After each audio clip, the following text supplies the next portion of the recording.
De no haberle parecido oportuna tal medida, ella misma hubiera quitado la sábana, pues fácil era comprender que, para Gregorio, el aislarse no era nada agradable. Pero su hermana dejó la sábana tal como estaba, y Gregorio, al levantar sigilosamente con la cabeza la punta de esta, para ver cómo era acogida la nueva disposición, creyó adivinar en la joven una mirada de gratitud. Durante las 2 primeras semanas, sus padres no se decidieron a entrar a verle. A menudo los oyó alabar la actitud de la hermana, cuando hasta entonces solían, por el contrario, considerarla poco menos que una inútil.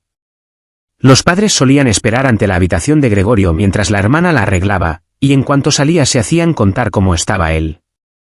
Cuarto, que había comido Gregorio, cuál había sido su actitud y si daba señales de mejoría.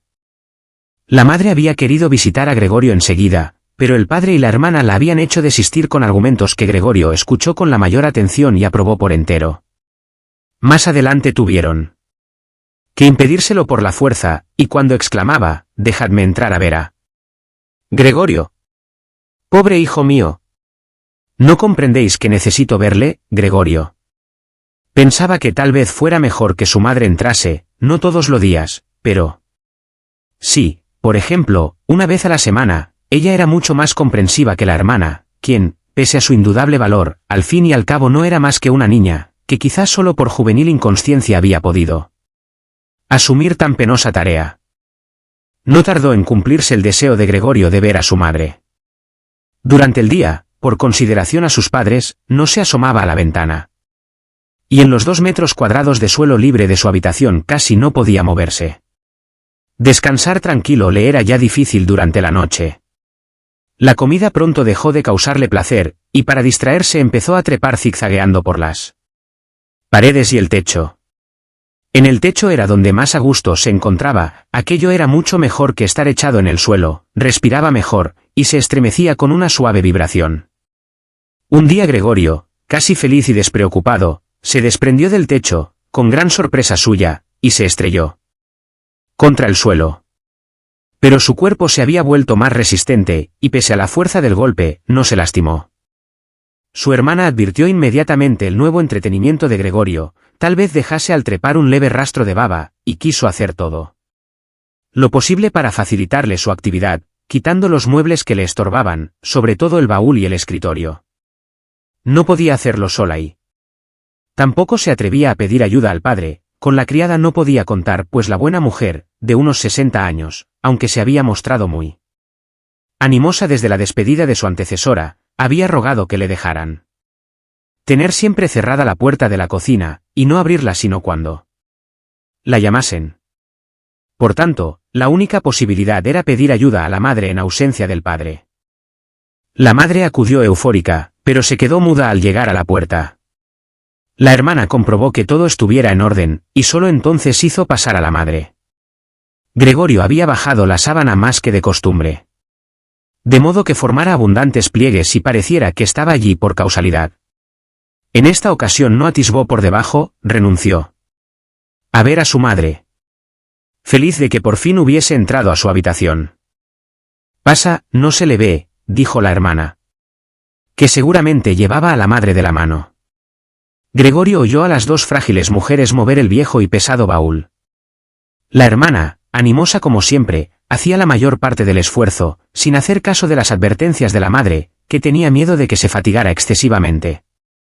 Al cabo de un cuarto de hora, la madre dijo que era mejor dejar el baúl donde estaba, en primer lugar porque era muy pesado y no acabarían antes del regreso del padre, además, estando en medio de la habitación el baúl le cortaría el paso a Gregorio. Por último, tal vez a Gregorio no le agradara que se retirasen los muebles, sino todo lo contrario.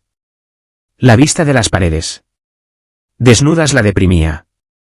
¿Por qué no había de sentir Gregorio lo mismo, acostumbrado desde hacía tiempo a los muebles de su cuarto? ¿No se sentiría como abandonado en la habitación vacía?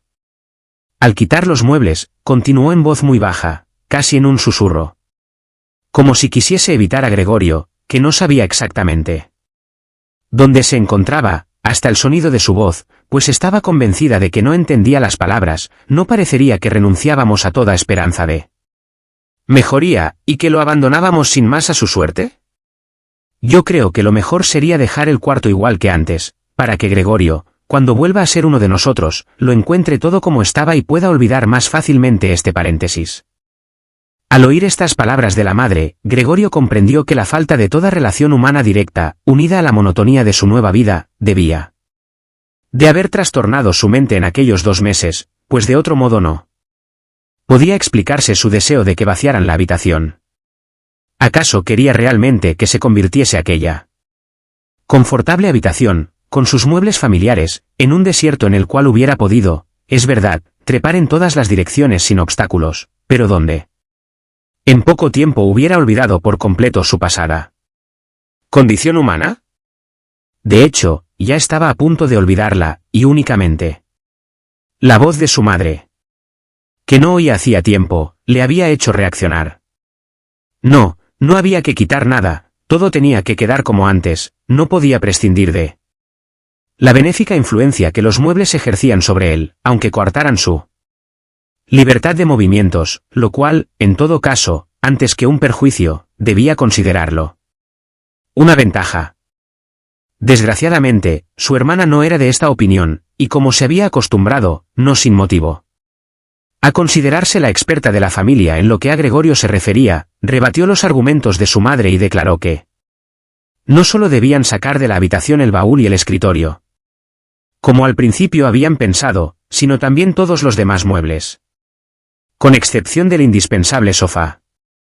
Su actitud no era fruto de la mera testarudez juvenil, ni de la en sí misma, tan repentinamente adquirida en los últimos tiempos. Había observado que Gregorio, además de necesitar mucho espacio para arrastrarse y trepar, no utilizaba los muebles en lo más mínimo. Tal vez, con él, entusiasmo propio de su edad y deseosa de mostrarse útil, también deseaba inconscientemente que la situación de Gregorio se volviera aún más drástica, a fin de poder hacer por él más de lo que hacía.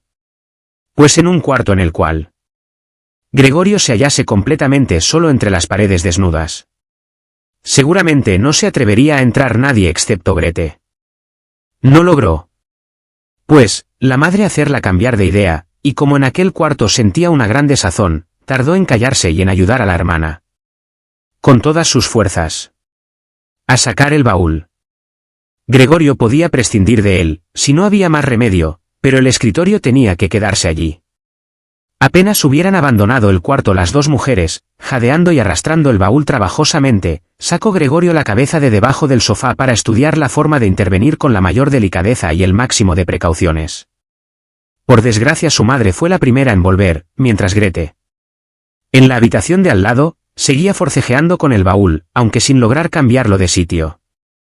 La madre no estaba acostumbrada a la vista de Gregorio y la impresión podía ser muy fuerte, por lo que éste, asustado, retrocedió rápidamente hasta el otro extremo del sofá, pero no pudo evitar que la sábana que le ocultaba se moviese ligeramente, lo cual bastó para llamar la atención de la madre. Esta se detuvo bruscamente, quedó un instante indecisa y volvió junto a Grete.